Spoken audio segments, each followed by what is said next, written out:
اللہ وحدہ والصلاة والسلام علی من لا نبی بعدہ اما بعد فاعوذ باللہ من الشیطان الرجیم بسم اللہ الرحمن الرحیم فی جنت عالیہ لا تسمع فیہا لاغیہ فیہا عین جاریہ فیہا سرر مرفوعہ۔ جنت عالی میں ہوں گے، نہ سنے اس میں کوئی بیہودہ بات، اس میں رواں دواں چشمے ہوں گے، اس میں خوبصورت اٹھے ہوئے تخت ہوں گے۔ سامعین، آج ہماری سورہ الغاشیہ کی آیہ مبارکہ نمبر 13 تک کی تلاوت و ترجمہ کا شرف نصیب ہوا۔ کل ہماری چونکہ کلاس کی چھٹی ہو گئی، تو اس لیے آج اتوار کی چھٹی ختم کر کے کل والی کلاس ہماری ہو گئی، الحمدللہ۔ سامعین، گفتگو ہماری گزشتہ یہ چل رہی تھی، رب ذوالجلال نے فرمایا کہ وجوہ یومئذ ناعمہ لسعیہا راضیہ۔ یہ ہمارا موضوع چل رہا تھا جمعہ والے درس مبارک میں کہ رب ذوالجلال نے ارشاد فرمایا کہ اس دن کتنے چہرے ایسے ہوں گے جو بڑے با رونق اور سرسبز و شاداب ہوں گے، اور وہ اپنی کوشش پر راضی ہوں گے۔ اس کی وضاحت اور تفسیر میں نے کی۔ اس کے بعد اللہ تعالیٰ نے ان کے اس انعام کا ذکر کیا کہ وہ جو روشن چہرے ہیں اور جنہوں نے دنیا میں کوشش کی اور ان کی وہ کوشش کارگر ثابت ہو گئی۔ ضروری نہیں ہوتا انسان کی ہر کوشش کامیاب ہو جائے، یہ ضروری نہیں ہوتا۔ دنیا میں انسان بہت ساری کوششیں کرتا ہے، انہوں میں وہ ناکام ہو جاتا ہے۔ انسان بہت سی کوششیں کرتا ہے، اس میں وہ کامیاب ہو جاتا ہے۔ انسان کے جو ذمہ ہے وہ کوشش کرنا ہی ہے، یہ یاد رکھیے گا، یہ عقیدہ ہونا چاہیے ہمارا۔ انسان کے ذمہ کوشش کرنا ہے، کامیاب ہونا یا نہ ہونا یہ ہمارے بس میں نہیں ہے، نہ یہ ہم کر سکتے ہیں۔ یہ سارا کس کے ہاتھ میں ہے؟ رب ذوالجلال کے ہاتھ میں، انسان کے ہاتھ میں۔ اور انسان کی جستجو اور اس کی طاقت دنیا میں بشری طور پر صرف یہی ہے کہ وہ اس کے لیے سعیہا راضیہ، اپنی اس کوشش میں وہ راضی ہو کر لگا رہے۔ اور جب اس کوشش میں وہ راضی ہو کے لگا رہتا ہے اور اس میں خلوص ہوتا ہے، تو رب ذوالجلال فرماتا ہے جو اپنی کوشش سے راضی ہوتا ہے میرے راستے میں، تو فرمایا میں راضی ہو کر اسے اس کی کوشش میں کامیابی عطا فرماتا ہوں۔ یہ رب ذوالجلال کا فیصلہ ہے، یہ اس کا اعلان ہے۔ پھر اسی پہ علامہ اقبال رحمۃ اللہ تعالیٰ نے لکھا، اسی کی تفسیر کرتے ہوئے آپ کے سارے اشعار کبھی غور کیجئے گا، وہ کسی نہ کسی آیت کی تفسیر ہیں۔ اقبال رحمۃ اللہ تعالیٰ علیہ اتنا بڑا انسان تھا، اتنا بڑا وہ صوفی باصفا اور عالم تھا، تو آپ فرماتے ہیں کہ ارادے جن کے پختہ ہوں، نظر جن کی خدا پر ہو۔ مصمم ارادہ ہے، ارادہ پختہ ہے، اور نظر کس پہ ہے؟ اللہ کی ذات پہ، اور نظر اسی پہ رہنی چاہیے، کسی اور پہ نظر نہ رہے۔ ارادے جن کے پختہ ہوں، نظر جن کی خدا پر ہو، تلاطم خیز موجوں سے وہ گھبرایا نہیں کرتے۔ بلا کی موجیں ہوتی ہیں، سمندر کی موجیں بے رحم ہوتی ہیں، سخت دنیا کے تھپیڑے ہوتے ہیں، لیکن اس کی توجہ کدھر ہوتی ہے؟ اللہ کی ذات پر، اور ارادہ مصمم ہوتا ہے۔ فرمایا وہ کبھی ایسی بے رحم موجوں اور لہروں سے نہیں گھبراتے، اللہ انہیں ضرور اپنی منزل کا کنارہ نصیب فرما دیتا ہے۔ اب یہاں پہ اللہ نے اب ان کے انعام کا ذکر کیا، فرمایا فی جنت عالیہ، فرمایا یہ لوگ عالی شان جنت میں ہوں گے۔ اب عالیہ کا بہت سی وضاحت لکھی مفسرین نے۔ بعض نے کہا کہ عالیہ سے مراد یہ ہے کہ وہ جنت بہت زیادہ لمبی ہوگی، جنت عالیہ کئی قسمیں ہیں جنت کی، جنت عالیہ بھی ہے، جنت نعیم بھی ہے، جنت فردوس بھی ہے، یہ سارا اس پہ پورا درس ہے، ریکارڈ میں نے کروایا تھا یہاں صبح درس میں، جنت کی ساری اقسام پہ میں نے ایک ایک پہ بڑی تفصیل سے بات کی تھی، آپ کو یاد ہوگا، بلکہ گرمی موسم گرما ہی تھا، باہر ہی یہی درس ہوا تھا، تو یہ ایک لمبا موضوع ہے، اس میں نے سارا یہ بتایا تھا۔ تو اب یہ جنت عالیہ، ایک تو یہ کہ بہت وسیع جنت ہوگی، بندہ مومن کو یہ والی جس کو جنت دی جائے گی، فرمایا وہ بہت لمبی اور وسیع ہوگی،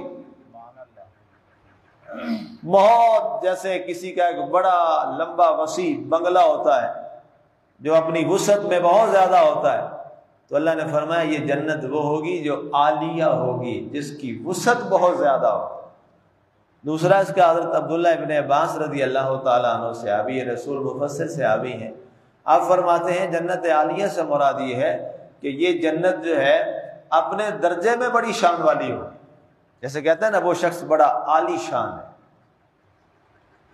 تو اب یہ عالی شان ہوگی، بڑی کمال والی، عزت والی، عظمت والی، مقام والی، درجے والی، فرمایا یہ جنت عالیہ اسے عطا فرمائی جائے گی، لا تسمع فیہا لاغیہ، اور یہ وہ ایسی عالیہ جنت ہے کہ جس میں کوئی بےہودہ بات نہیں ہے۔ اب ظاہر ہے اہل جنت ہیں، اہل جنت تو بےہودہ نہیں بولتے، یہ تو جہنمیوں کا طریقہ ہوتا ہے بےہودگی کرنا، یہ جہنمیوں کا طریقہ ہوتا ہے بےہودہ باتیں کرنا۔ اہل جنت کیا ہے؟ ان کی زبان پہ تو کیا ہوگا، سبحان اللہ، وہاں پہ کلمات طیبات ان کی زبان پہ جاری ہوئے، اور اللہ نے دنیا میں بھی یہی فرمایا، اور ارشاد فرمایا گیا کہ اہل جنت جو دنیا میں ہیں ان کی زبان پہ کیا ہوتا ہے، ان کی زبان پہ ہمیشہ پاک اور طیبات کلمات جاری رہتے ہیں، اور قرآن نے باقاعدہ اس کا طریقہ بھی بتایا، ہمیں سمجھایا، اس پہ درس گزر چکا ہے پہلے، کہ جب وہ کوئی لوگ انہیں بری باتیں کہتے ہیں، گالم گلوچ کرتے ہیں، تو فرمایا اہل جنت کیا کرتے ہیں دنیا میں، فرمایا دنیا میں ان کو تم نے پہچانا تو ان کو دیکھ لینا، کیا کرتے ہیں، اذا مروا باللغو مروا کراما واذا خاطبهم الجاہلون قالوا سلاما۔ سبحان اللہ، کیا انداز ہے، خوبصورت قرآن پاک ہے۔ فرمایا جب ایسی وہ بےہودہ باتوں کے پاس سے گزرتے ہیں نا جی، یا لوگ ایسی بےہودگی کر رہے ہوتے ہیں، تو وہ وہاں سے بڑے باعزت طریقے سے خاموشی سے گزر جاتے ہیں، اور جب ان سے جاہل لوگ بےہودگی کرتے ہیں اور بری باتیں کرتے ہیں تو فرمایا وہ جواب نہیں دیتے، بلکہ کہتے ہیں بھائی تمہیں سلام ہے، اور یہ کہہ کے وہ آگے گزر جاتے ہیں۔ یہ اہل جنت کا طریقہ ہے، اور بےہودگی کس کا طریقہ ہے؟ جہنمیوں کا طریقہ ہے۔ اس لیے فرمایا لا تسمع فیہا لاغیہ، یہاں وہ کوئی بےہودہ بات نہیں سنیں گے، یہاں جو بھی کلمات ہوں گے کلمات طیبات ہی ہوں گے، پاکیزہ کلمات ہوں گے، مقدس کلمات ہوں گے۔ اللہ اکبر۔ اگلی نعمت کا ذکر کیا، فیہا عین جاریہ، ایک مفسر نے تو اس کی تفسیر میں بڑی پیاری بات لکھی، کہا جی وہ یہاں پر بےہودگی اس لیے نہیں سنیں گے کہ چونکہ یہ اللہ کے پڑوسی ہوں گے۔ سبحان اللہ۔ کہتے ہیں نا دنیا میں اللہ کرے اچھا پڑوس ملے تاکہ بےہودگی سے بچے رہیں۔ یہ حضور صلی اللہ علیہ وسلم نے دعائیں جو سکھائی نا اپنے صحابہ کو، ان میں یہ دعا بھی سکھائی، فرمایا اللہ سے یہ بھی دعا کیا کرو، اے اللہ مجھے پڑوسی اچھا عطا فرما۔ یہ بھی ایک بہت بڑا فیکٹر ہے۔ اللہ کے نبی صلی اللہ علیہ وسلم کے ہر قول شریف میں بڑی حکمتیں ہوتی، تو فرمایا چونکہ یہ پڑوسی کس کے ہوں گے؟ اللہ کے پڑوسی ہوں گے، اس لیے کیا ہوگا؟ لا تسمع فیہا لاغیہ، یہاں کوئی بےہودہ بات نہیں چلے گی۔ اور فیہا عین جاریہ، ایک اور نعمت کا ذکر کیا، فرمایا اس میں کیا ہوگا؟ رواں دواں بہتے چشمے ہوں گے۔ جنت کے عالیہ کے اندر کیا ہوگا؟ بہتے ہوئے رواں دواں مسلسل چشمے ہوں گے۔ اب چشمے کس کے ہوں گے؟ خوبصورت پانی کے چشمے ہوں گے، خوبصورت دودھ کے چشمے ہوں گے، خوبصورت شراب طہور کے چشمے ہوں گے۔ اب یہ قرآن نے تو یہاں تک فرمایا کل ما تشتہی انفسکم، جو تمہارا دل چاہے گا نا اللہ وہی تمہارے لیے چشمے جاری فرما دے گا۔ سبحان اللہ۔ اور کیا ہوگا چشمے؟ اس انداز میں ہوں گے کہ ہر ایک جو چشمہ ہے وہ اپنے عروج پہ بہہ رہا ہوگا، اور آپ کو جا کر چشمے سے لینا نہیں پڑے گا۔ فرمایا وہاں قطار اندر قطار جام پڑے ہوں گے، آپ جس کا ارادہ کریں گے وہ خود بخود جام بھر کر آپ کے سامنے پیش ہو جائے گا۔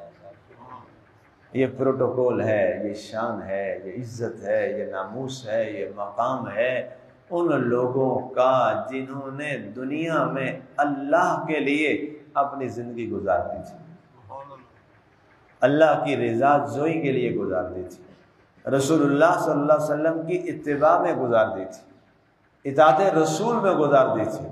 اللہ نے فرمایا دنیا میں تم نے مشکل حالات بھی دیکھے، تم نے آزمائشوں کو بھی برداشت کیا میرے لیے، میرے دین کے لیے، تم نے تکالیف بھی برداشت کی میری رضا کے لیے۔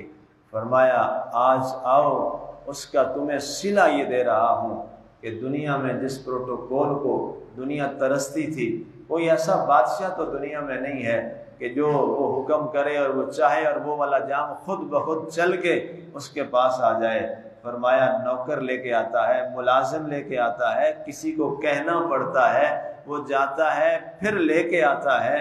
فرمایا آج تمہارا مقام یہ ہے، تم ارادہ کرو اللہ وہی جام تمہارے سامنے پیش کر دے گا۔ کیا عزت ہے، کیا مقام ہے، کیا شان دی ہے اس معاملے کے اندر۔ فرمایا یہ سارے چشمے وہاں عین جاریہ، وہاں ان کے لیے رواں دواں ہوں گے، فیہا سرر مرفوعہ، اور اس میں خوبصورت اٹھے ہوئے بلند تخت ہوں گے۔ مرفوعہ سرر، یہ سریر کی جمع ہے، سریر کہتے ہیں بچھائے ہوئے تخت کو۔ اب اس سے ایک تو یہ پتہ چلا کہ اللہ تعالیٰ ہر جنتی کے لیے جنت میں الگ خوبصورت تخت سجائے گا، سریر ہوگا۔ سریر جو ہے یہ بادشاہوں کے، پہلے بادشاہوں کے سریر ہوا کرتے تھے۔ قرآن میں جہاں ہم نے سریر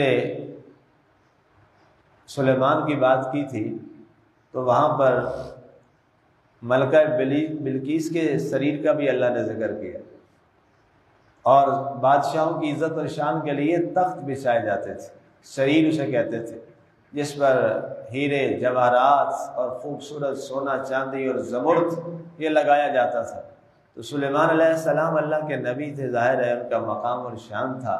اب ان کے پاس ایک شہزادی آ رہی تھی ملکہ بلقیس، تو اب اگر ان کے پاس وہ والا تخت نہ ہوتا تو یہ ظاہر ہے وہ ملکہ تھی، کہتی کہ یہ کیسا شخص ہے، اس کے پاس تو یہ دنیا کی نعمت ہی نہیں ہے، اس سے محروم ہے، یہ تو میرے شایان شان ہی کوئی چیز نہیں کر سکتا، تو یہ کیا مجھ سے بات کرے گا۔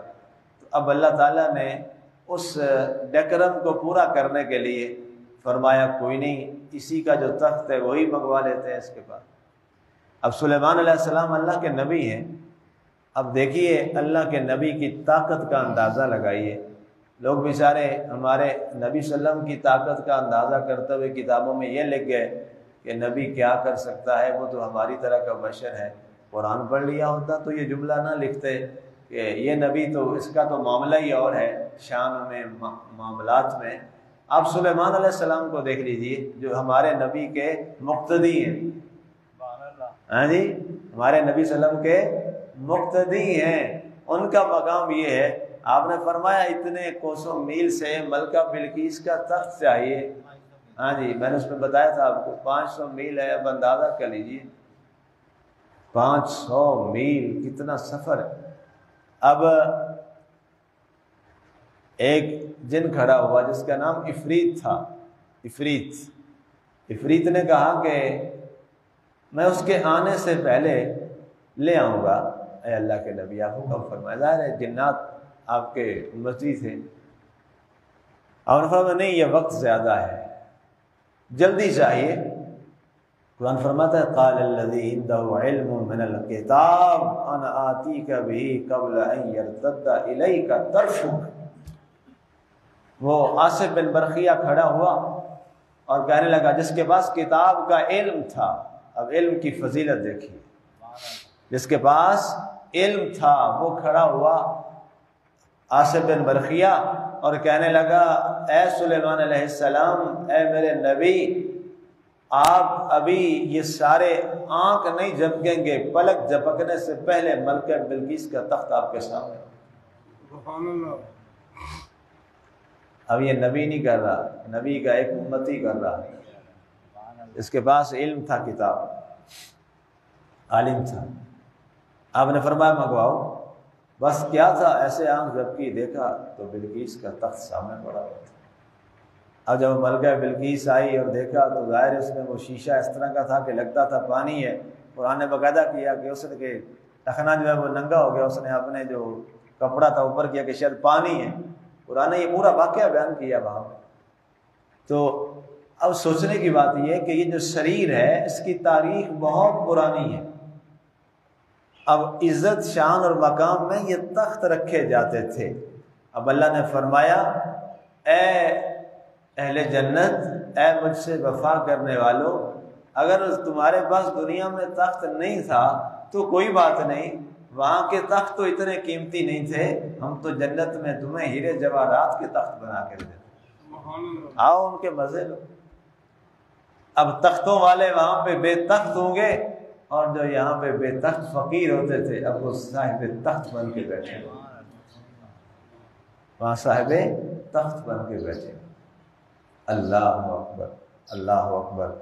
فرمایا فیہا سرر مرفوع، اور تخت کیسے ہوں گے؟ بلند ترین۔